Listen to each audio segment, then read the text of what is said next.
Hello, everybody, and welcome again to another episode of the Risk Matrix with myself, Dr. Martin, and my good pal, James Junkin. Hey, James. Hey, Doc, roll tide. Football season's here, baby.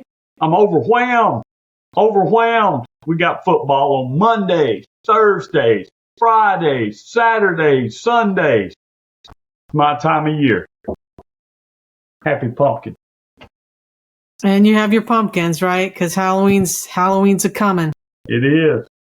So let's jump right in today, James. As always, we're powered by Veriforce. We're very thankful for their powering our podcast and giving us this avenue to get the word out to you on several different topics. I give you some advice, some opinions, and a little bit of camaraderie here, as we always do on the Risk Matrix. So thank you, Veriforce, for doing that.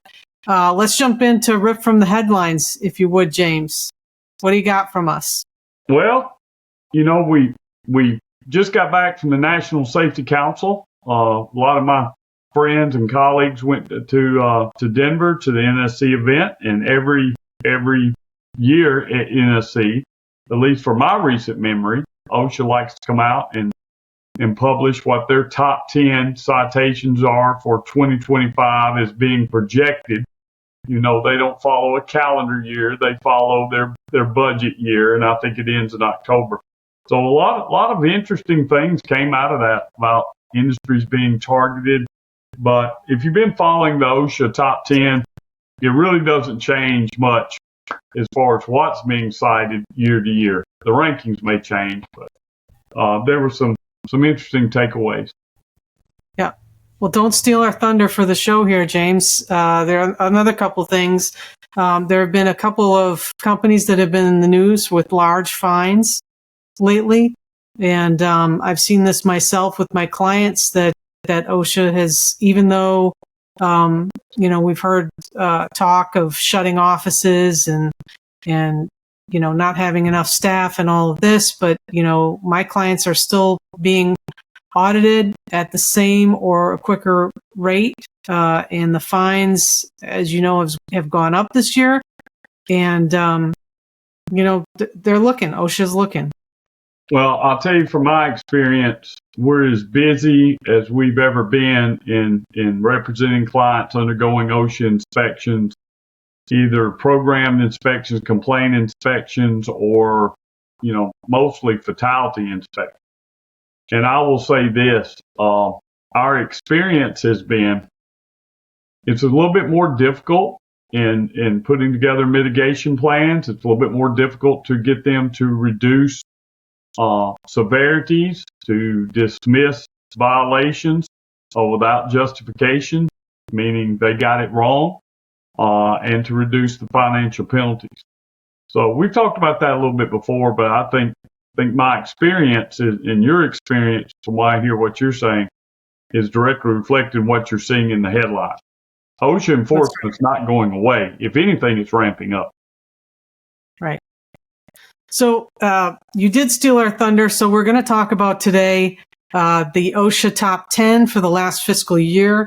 As you said earlier, these don't usually change that much, but what I'd like to do is maybe run through them today and give a little insight on the things that we have seen with our individual clients and what Veriforce has seen over the past year or so that are related to these top 10 citation areas. So you want to start us off? Sure. Number one, it's almost always number one. I'm trying to think back in COVID. Did respiratory make it to number one? I don't recall. I don't recall. The fall protection, once again, with 5,914 total violations, fall protection once again leads OSHA's top 10 for citation. Right.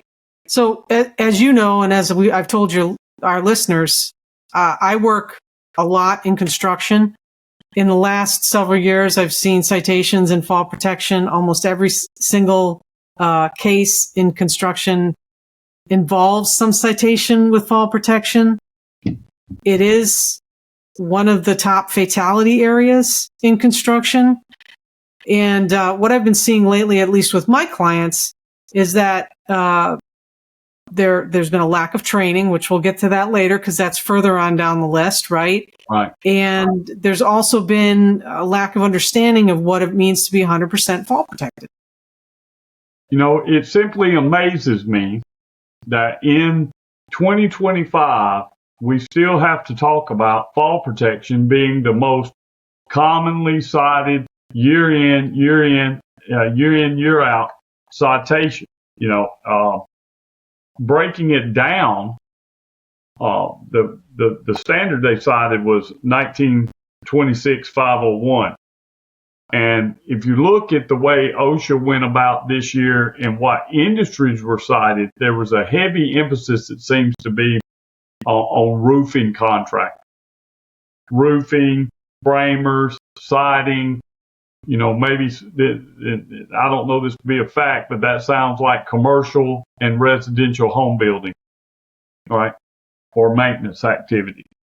So one of the things I find when it comes to fall protection is even if you have a personal fall arrest system and you're relying on a personal fall arrest system, what is getting people many times is that they're using a 6-foot shock absorbing lanyard and the free fall distance is not accounted for. So unless I'm going to be able to have a lanyard that you know, well, let me back it up this way and explain it this way. A shock-absorbing 6-foot lanyard typically requires 18.5 feet of free fall distance in order to arrest the fall because of the way the pack comes out. So if I'm wearing that and I'm at 10 feet or 12 feet or 14 feet, I'm going to hit the ground before my shock-absorbing lanyard can deploy adequately because I didn't account for free fall distance. I see that all. It also doesn't account for the fact that the D-ring on your back is at your shoulders and not your feet. Absolutely. Absolutely. You have to account for that. So I see people trying to be in compliance, but we don't have the right device, the right connecting device. And I'm a big fan of self-retracting lifelines. That gets that taken care of. You don't have to worry about free fall distance, but we still see a lot of lanyards in the assessments that we're doing. So in construction, right, you have to have a competent person that designs the fall protection system. Right. And what I see a lot is we have a lot of authorized users that are authorized to use the fall protection, and they're given what they're supposed to be using on a job, and they don't give much thought to it, right? So one of the recommendations that I've been going through with several people is to make sure that the competent person is reviewing all of the fall related hazards of their jobs and doing those calculations. Now, I'm also a big proponent of the SRLs, right? Especially since lately in the market, probably in the last 10 years, they've come up with these very small SRLs, very light SRLs, even double leg SRLs that can be worn. They're still heavy, but they're not as heavy as they used to be. That will arrest your fall in short order, as opposed to really having to think about what's the distance from here to here and what's my back going to do and how long are my legs and et cetera, right? So these are the kind of things that I'm thinking about. I also think I've seen a lot of people using fall protection just for show, right? Right. We've got to have the fall protection. There's a lanyard. I got my harness on and I'm just going to hook up because I'm just going to be a second, right? And just for show is not what the fall protection standards is about. It's actually making sure that the competent person is looking at these distances and ensuring that the selected fall protection measure is appropriate to the job that you're doing at the height that you're at. And fall protection is not just personal fall arrest system. You know, I just got to keep you from hitting the ground. And I've seen this many times. I see people in full body harnesses, they're working at height. They're not tied off to anything. And when we inquire about it, well, the question always comes back to us, well, what am I going to tie off to? There's nothing to tie off to. Well, you're defeating the whole purpose, right? you're wearing this for show. So that goes back to identifying hazards in the planning of the work and the design of the work, putting in the right fall protection.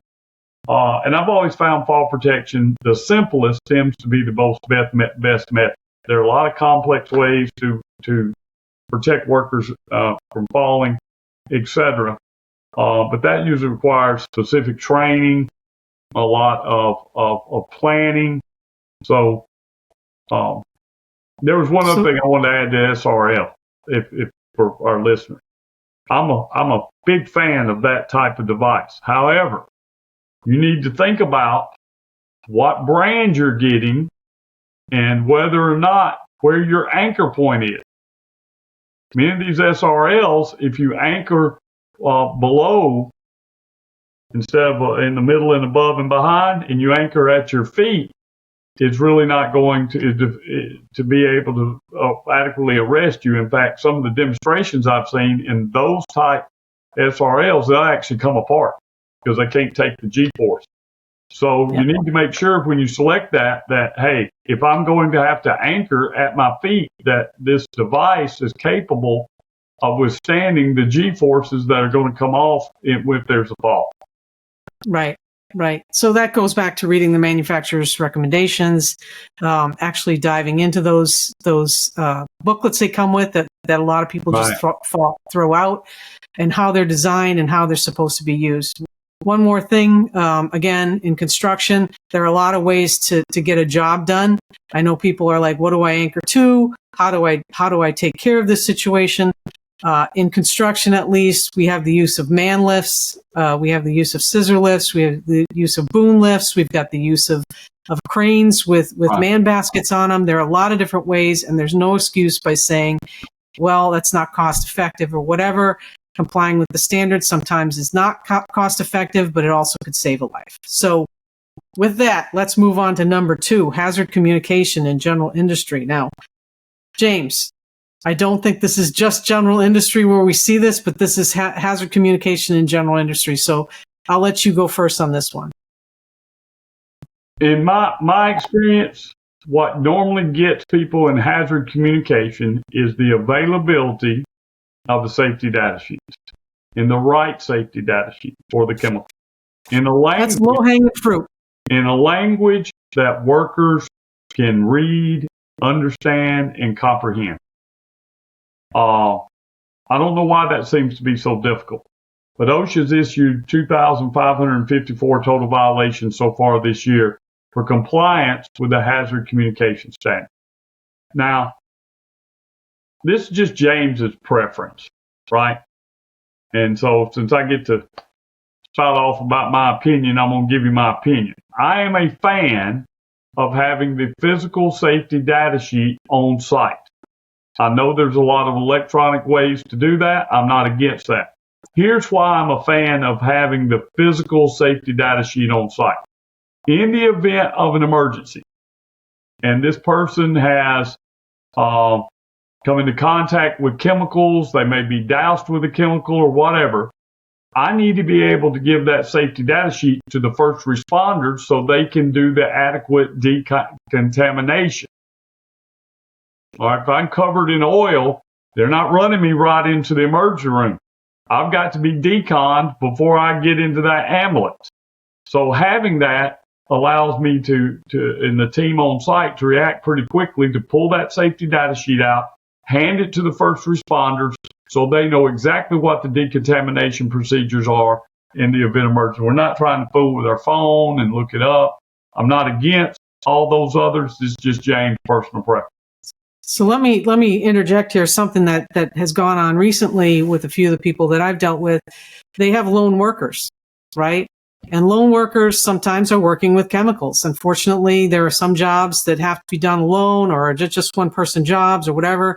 And supplying the information with these workers, my thoughts are they need to have the safety data sheet in a paper form, because what happens if they go down? Somebody's going to be there to pick it up, right? So just keep those kind of things in mind. These are nuances. You know, you're not required to have the safety data sheets in that form. I'm also a big fan, so I'm right on the same page as you, James.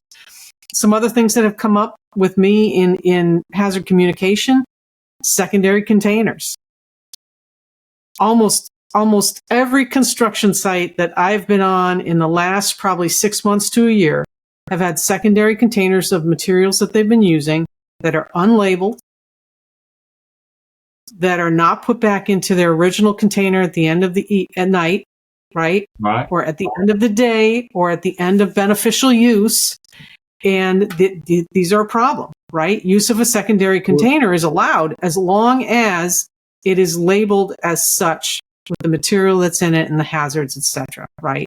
And it has to go back in the original container. So this is a big thing that I've been seeing. I'll go further with that. MEK. Every 2 or 3 years, I have to represent a client whose employee has ingested MEK, which is clear liquid, right? Because they drank it thinking it was water. And you find this particularly in cold environments. People who use MEK to help try to start engines and things in extremely cold temperatures. And they'll take the large container, put it in the water bottle so they can go around and just use a little bit, right? Well, MEK is very, very hazardous. I think, what is it? 5 milliliters to make you go blind, and 10 milliliters to kill you graveyard dead. And at least every 2 to 3 years, I have a client that gets jammed up because of the unlabeled container situation. And when I talked to OSHA area office about it, they said it happens all the time. So that's another, I'm glad you pointed out that secondary container. Along with that too, James, we've got mis-storage of materials, incompatible materials. We've got mis-storage of materials on site, no flammable cabinets when they're needed. We've got storage, mentioned general industry. I know that the 1200 applies to both, but, storage of machinery or pumps or generators inside a warehouse with gasoline inside of them. There are all kinds of these things that go on with hazard communication, and they're all pitfalls that people can fall into under this standard. Well, I also want to point out to practitioners, you're not just meant to be the librarian of safety data sheets. It's not enough that you have them. But many times what I find is there's a flaw in the procurement process and we don't even have the safety data sheet, right? Part of your job as a safety professional should be evaluating the physical and health hazards of the chemicals you're using and incorporating the hierarchy of controls to see if we can substitute something that's less hazardous within reason, right? Resources, all that in consideration. But what I'll find is in the field we'll run across a chemical and we don't have a safety data sheet for it. And the way safety professionals go about assuring their safety data sheets is when they do their field assessments and then they find that there's a chemical out there that doesn't have one, they go get one and put it in the folder. That's backwards. That's reactive, right? How are you determining they have the right PPE? How do you determine they have the right training? They may need respiratory protection. They may need specialized gloves. They may need all this stuff. So my recommendation is go ahead. No, go ahead. Sorry to interrupt you. Make it part of the procurement process. In most companies, you can't buy an ink pen without a PO, right? So if you make purchasing of chemicals, safety having to have a sign off on it prior to accounting issuing the PO, the one thing I know about accountants, they'll make sure you get a chance to evaluate that prior to the PO being issued. The other thing that I see pretty common is generalized safety data sheets and not safety data sheets specific to the chemical from the manufacturer of that chemical. And that's a problem. And you can reach out to the manufacturer at any time, and they're mandated to give it to you, by the way. Speaking of that pen, James, I'm sure that pen has a safety data sheet as well. I mean, I'm not suggesting that we need to go that far with a lot of things, but in the construction industry, a lot of my clients pull the safety data sheets for almost every single, if not every single, building material that they use, including plywood, sheetrock, particle board, right. cement mix, spec mix, all these types of things. You can pull a safety data sheet from anywhere. And by the way, you should be pulling the safety data sheet that's the most recent, right? So that's part of your. If your safety data sheet still says MSDS, you got a problem. And I find those. MSDS has went away in what, 2012? A while ago. So a while ago. Things to look at. All right, number 3 on our list, but let me say before we leave this. This tells me OSHA had a national emphasis program on roofing. Industries that led the violations in 2025 for HAZCOM were roofers for citation. I found that very interesting. Number 3 is ladders. Again, from construction, 1926-1053 with 2,400 total violations. Ladders. Inspections on ladders, damage to ladders, no rating labels on ladders, damage labels, no inspections of ladders with an inspection sticker on it, not getting rid of ladders when they're broken, just putting them somewhere and hoping that nobody uses them is not a way to go about things. Setup of ladders, use of ladders in the wrong manner than what they're intended for. I can't tell you how many times I've seen a step ladder being used on a straight wall surface. Absolutely. 3 feet above the upper landing, tied off at the top, on a 4-to-1 slope. A lot of problems when it comes to ladders. As a general rule of thumb, ladders give me access. A scaffolding is a work platform. Okay? A scaffold is a work platform. I think you're really taking risk when you're asking workers to perform tasks from a ladder, right? When we're working from the ladder, because I have to maintain how many points of contact with the ladder,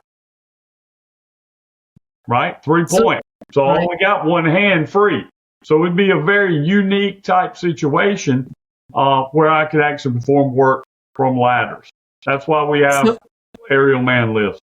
So I can tell that we work in different industries, James, because scaffolds are not always work platforms. Sometimes they're stair platforms as well, and they're not made to work off of. They're just made to be stairs to an upper level or to access upper levels. So guess what? They're not always a work platform. So we're not doing real hot with scaffolds either, because scaffolds number 7 on the list.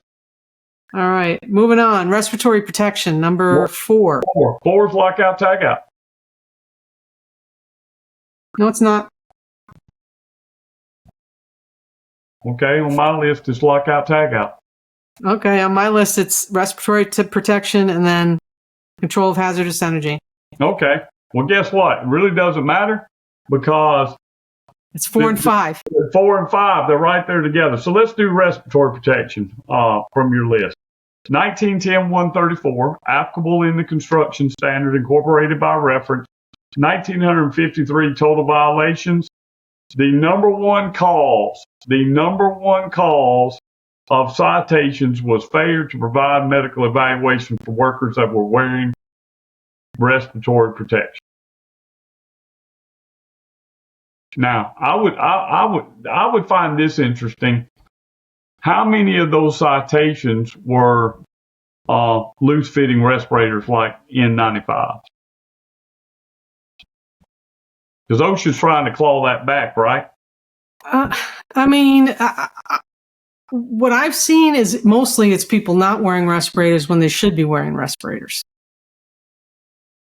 And here, so medical evaluations right now are required for all respirators. And N95 is a respirator by definition, by OSHA, has an assigned protection factor of 10, just like an elastomeric APF that you see that's out there.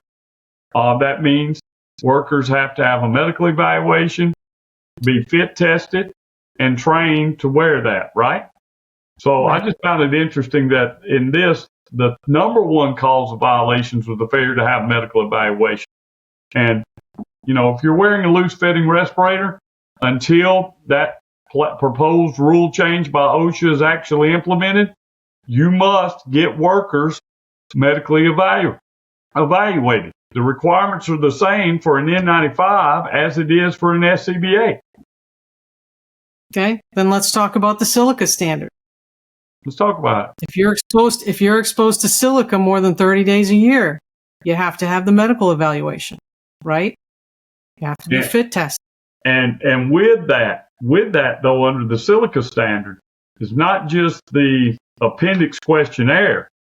It is a medical, I'd almost call it medical surveillance. And I think that's the term they use. It is medical surveillance. Right? Okay. It is medical surveillance. It's So, a chest x-ray, it's pulmonary function testing. It's all of those things, right? That's 30 days a year. Mm-hmm. And it's not by hour, right? It's if you wear it 1 hour on one day, that's a day.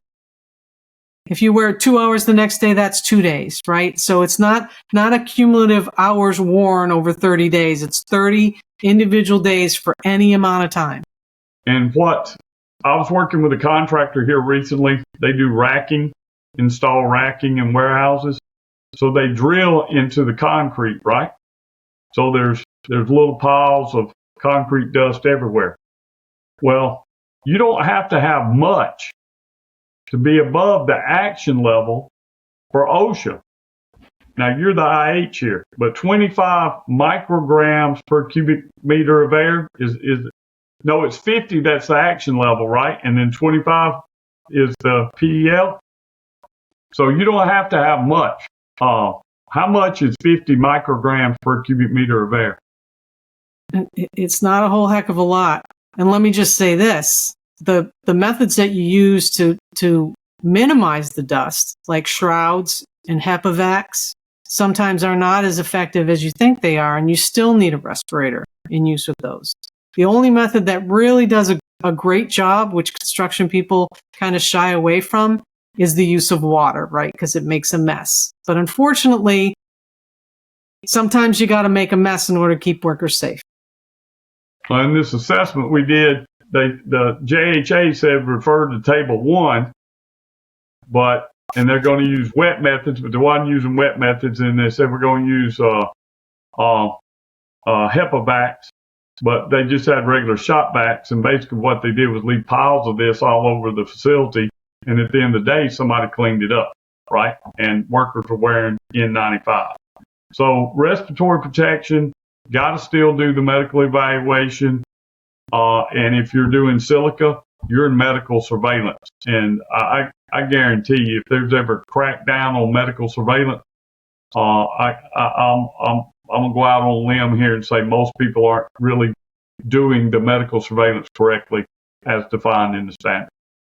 Yeah, honestly, in my experience, the only people that really kind of take this very seriously are people in the hazardous waste investigation or remediation field. Since they have to do HAZWOPER anyways, and they're doing medical surveillance for any number of things, a lot of times they have this respirator policy in place, and everybody gets, for years, I was under that policy when I did environmental work. And they do a really good, most environmental companies do a really good job of medical surveillance. But when you get into the construction industry and some of the other industries, like what you're talking about, I think that there would be a big gap there. Absolutely. All right. Now lockout, tagout. Control of hazard. Control 4 or 5. 5. 4 or 5, depending on whose list we're looking at. Yep. All right. 2,177 total violations. The leading industry being cited for violations of this standard was plastic products manufacturers, followed by machine shops. Well, that may have been their emphasis program, but I do a lot of assessments, and it's rare that I come across people that are actually doing lockout, tagout to the letter of the standard. Right? It doesn't say you have to have a written procedure, but you have to have a procedure. Most people don't. Okay? Most people fail when it comes to the periodic inspection. And I don't know if we've ever done this. Maybe we do a whole podcast on what is in the periodic inspection. It's not retraining. Okay, it's not refresher training. It needs to be conducted by someone who is an authorized lockout, tagout worker on that particular machine. So what I see a lot of times is safety people come out and they may try to do some checklist inspection to meet the intent of the standard. But they can, as long as they're trained on how to perform the energy isolation procedure on that machine, right? And then the corrective actions, the particular documentation that you have to have with the periodic inspections, labeling it's a periodic inspection. If you've come up with deficiencies, what the corrective actions are, there's a lot that goes into the periodic inspection program, and most people aren't doing it. So I'll tell you a little story about, a few of my clients. I've been told we don't do lockout tagout. Well, fortunately, unfortunately, whatever you want to say, we do work around electricity in a lot of the building projects in and around like a big city, for example, right? If you're in a building that's a high-rise building, there are going to be large electrical panels, large banks of material. There are going to be wires running through walls. There's going to be a lot of stuff. And what I often find is we don't do lockout tagout or control of hazardous energy, but they don't take it into account in their planning phase of the work, whether or not somebody else should be doing the lockout tagout, and they should be a party that is affected and know what to do and when to do it when working around these electrical banks. I've seen all kind of things when it comes to lockout tagout, and one of the most egregious is when you're in a host facility and you're working as a contractor. Okay? And many times the contractor workers are performing the work, but they're waiting on somebody from the host facility to come and lock out the machine or lock out the process.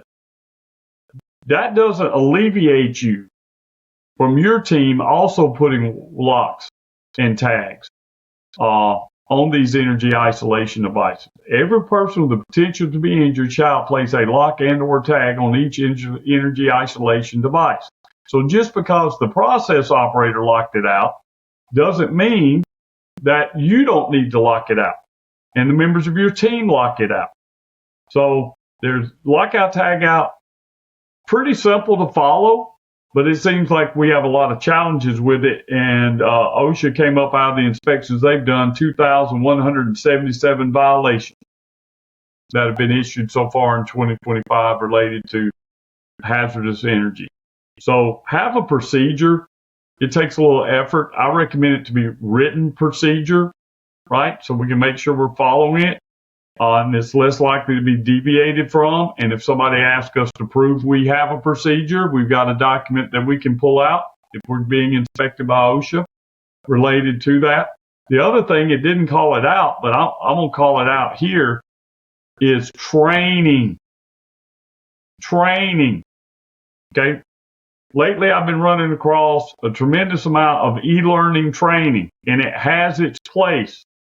But for the most part, generic training that you buy from any wholesaler of training out there would be the affected worker level only, right?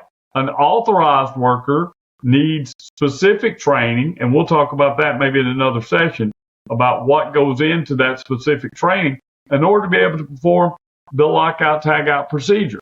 Some of these e-learnings are 2 minutes and 56 seconds long. So as a safety professional, you need to know what needs to go in that training. But if you're looking at it just from the time, OSHA doesn't have a requirement that says lockout, tagout training needs to be X. They just say this what needs to be in it, right? For an authorized worker. But if you're looking at 2 minutes and 56 seconds worth of training, ask yourself this question. If there was an incident, how would I defend that to OSHA? Can I, with confidence, defend my training? Right. So moving on, James, number 6, and I don't think we need to beat this to death because That's right. This is the training training violation here, fall protection training requirements. We did talk about it with the number one. You just talked about it with Lockout, Tagout. The training needs to be in the methods that people are going to be using for fall protection. They need to be apprised of the fall hazards in their workplace. They need to know how to use the equipment, put it on, inspect it, and ensure that the competent person hopefully is not putting them at risk, at least be able to identify that, right? So you can't do that usually with just an online training. You need to have some kind of a competency check with that as well. Absolutely. Roofing was the leading industry for violations in this, so you can see why I said it looked like they targeted roofing, which is, not surprising, given all of us have driven around and seen people on roofs without proper fall protection or any fall protection at all. I'm not against on-the-job training, okay? But you better document it. But you better have some way to document it and prove it. You need some type of documentation to be able to demonstrate that you are conducting this type of training. And that came in with a little over 1,900 violations.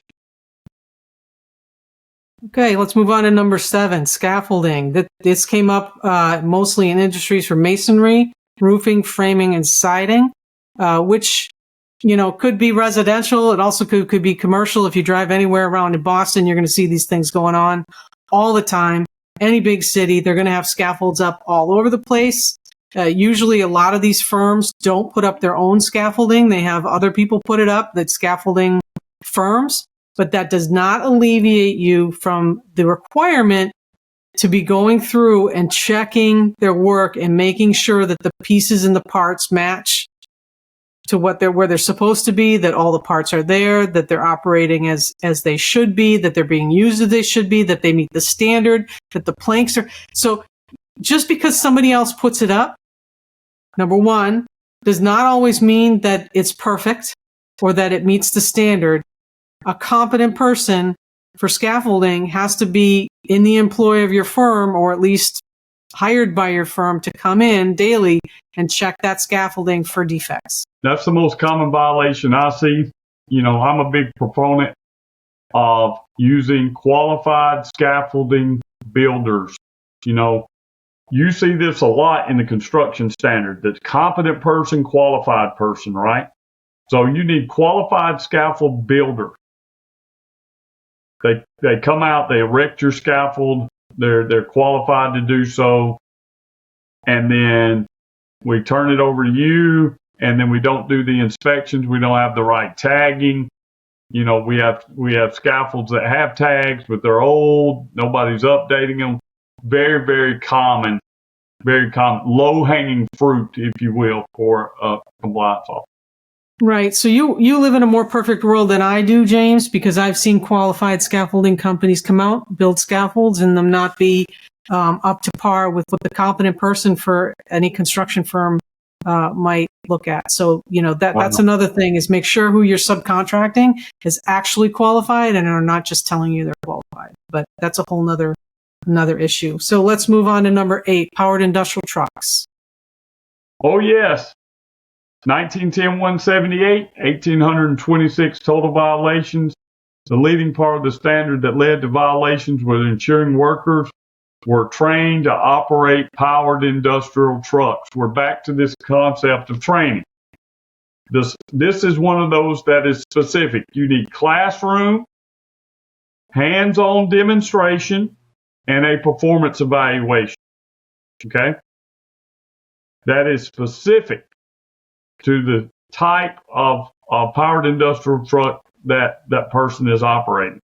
So just watching a 30-minute video, just, going on and looking at a PowerPoint is not enough. And you see it all the time. But it's classroom, performance, demonstration, and evaluation. The other thing, and the employer needs to be the one who issues that evaluation, right? Absolutely. Absolutely. Don't come bringing your powered industrial truck operator license. Now, we can get to this in some states, especially out here in Massachusetts, you have to have a hoisting license in order to operate a forklift, right? However, you also need to have the OSHA required training, competency checks, and performance evaluation, and have a disciplinary policy that has retraining as one of the components should there be incidents or accidents caused by that operator. Absolutely. One of the most common things I find that's a total misunderstanding, misinterpretation of that standard is, well, we have to retrain them every 3 years. That's not what the standard says. Once every 3 years, you have to do an evaluation of their performance. And the intent is that you observe them in the actual performance of their work and note any deficiencies, and that could trigger retraining. Other things that can trigger retraining, incidents, accidents, things of that nature. I'll tell you something else. When we think about powered industrial trucks, most of us think about the forklifts that you see in warehousing, etc. But there are a lot of different type of pieces of equipment that are classified as powered industrial trucks. For example, a telehandler. A telehandler looks just like a crane. Right? The only difference is the telehandler cannot rotate 360 degrees on its axis. It has to physically turn the entire machine. Well, that is a powered industrial truck. So most of the generalized training I see is for typical forklifts that you see in warehousing applications. That's not going to suffice for training if I'm operating a telehandler that's basically got a hook on it like a crane that we're replacing loads on, etc. So make sure it's specific to the type of powered industrial truck that's being operated. Number 9, PPE. We're still talking about this. You know, the fact that we're seeing as many violations as we are for PPE astounds me, but I can say that there are a lot of different aspects of work that's done, especially in the field that I work in construction, where people just think they use the same PPE for everything, and that's fine, especially when we're working with different kinds of chemicals. We need to change what we're doing. Sometimes we need to wear more, sometimes we need less. One of the things that I really learned when I was working in the HAZWOPER field was, to really look at those SDS sheets, the NIOSH guide, manufacturer's recommendations, do a little research on the chemicals that you're using to make sure that you buy the correct PPE. Case in point, nitrile gloves are not to be used with every single chemical that under the sun, right? Absolutely. There's polybutyl, there's neoprene, there's all kinds of other gloves that can be used for chemical protection and are more appropriate for some of the hazards that you could be facing with the chemicals that you're using. So just make sure you're doing a good job and you're not just saying, I'm going to issue this PPE for the job and now I'm done and they got nitrile gloves and we're good to go, because that's almost never the case. At the conference, they called out specifically eye and face protection. I see this all the time. Eye protection is not face protection. Face protection is not eye pro. But if you're going to wear face protection, you have to wear eye protection underneath it. Okay? So things to be looking at when it comes to actually doing your field assessments, going out, inspecting the job site for PPE compliance and PPE issuance, which all this should be decided in the planning stage of the work. Now, once again, the roofing industry led all other industries, right? And the reason it led was they weren't being provided eye protection or face protection at all. At all. So looks like there was a tremendous effort this year to try to protect those workers on roofs. And when I think about people I've seen doing roofing and living around in the New Orleans metro area, a lot of roofing activities happen immediately following hurricane, right? You rarely see fall protection. I don't think I've ever seen anybody wearing any type of eye or face protection when performing these roofing activities. Sketchiness with ladders. etc. Last one, number 10, machine guarding at the point of operation. Not surprised there either. Yep. If I'm a company that has a lot of machines where guarding is essential for the protection of workers, and that organization, that company's been in business for a long time, I would highly recommend get somebody qualified that can come out there and do an inspection for me to ensure I have adequate machine guarding based on, 1910 212. And Right. and that's one of those specialties. I know it when I see it wrong, right? But you really got to look at how the machine works, the point of operation, how workers interact with the machines. And what I found is a lot of older facilities, when it was designed and manufactured, they did not take into consideration guarding at the point of operation. And there has to be a retrofit. And it may be a little off topic, but also with power tools, they come with guards, etc. And I've seen a lot in the construction industry that people will remove the guards sometimes. Now, I almost 99.99% of the time say don't remove the guard. But there are times when a guard sometimes has to be removed in order to affect the work, like in a corner or something of that nature. Okay. However,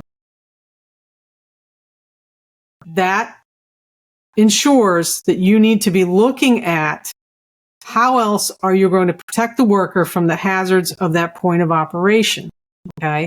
That means just mean we're just going to remove it for a second. We're going to hope for the best. You actually have to look at the hazard, talk about the hazard, discuss how you're going to put in other controls in place in order to make sure that that tool is not going to harm the worker. I used to say this, or a version of this back in the day, right? When I did a lot of teaching on this particular topic, especially with folks that operated grinders. First thing, I don't even know why they made guards for them, because first thing that happens is the guard comes off. Take it off. Right? Well, chicks dig scars, right? But if you lose your nose in some unfortunate grinding accident, it's hard to get a date with no nose. No nose, no goes. You like that? You're not going on many dates with no nose. Protect that nose, baby. Okay. So that's 10. That's for this year. We had a little mix up. Hey, when y'all view this, if you thought that was funny, down in the comments, please write in the comments whether you thought my joke about that was funny or not. My guess is it's just going to be men that do that.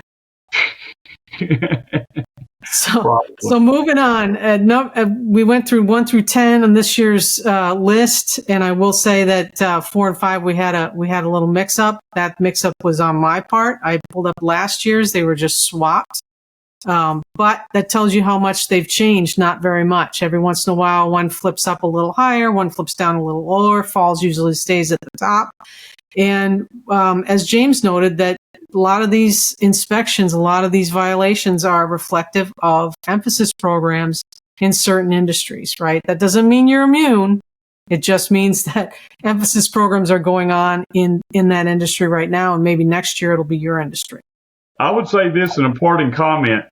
Go through the OSHA top 10 list as a safety professional and say, if I had an inspection tomorrow by OSHA, are there areas on this top 10 list that we have gaps and weaknesses? And focus your improvement plan for 2026 on closing those gaps. This is low-hanging fruit for OSHA.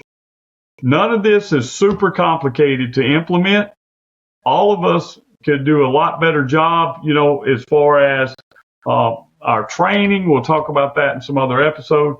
But documentation of training, all the list of things that we have on this list, I mean, this is not monumental as far as it comes to cost or resource allocation in order to get in compliance.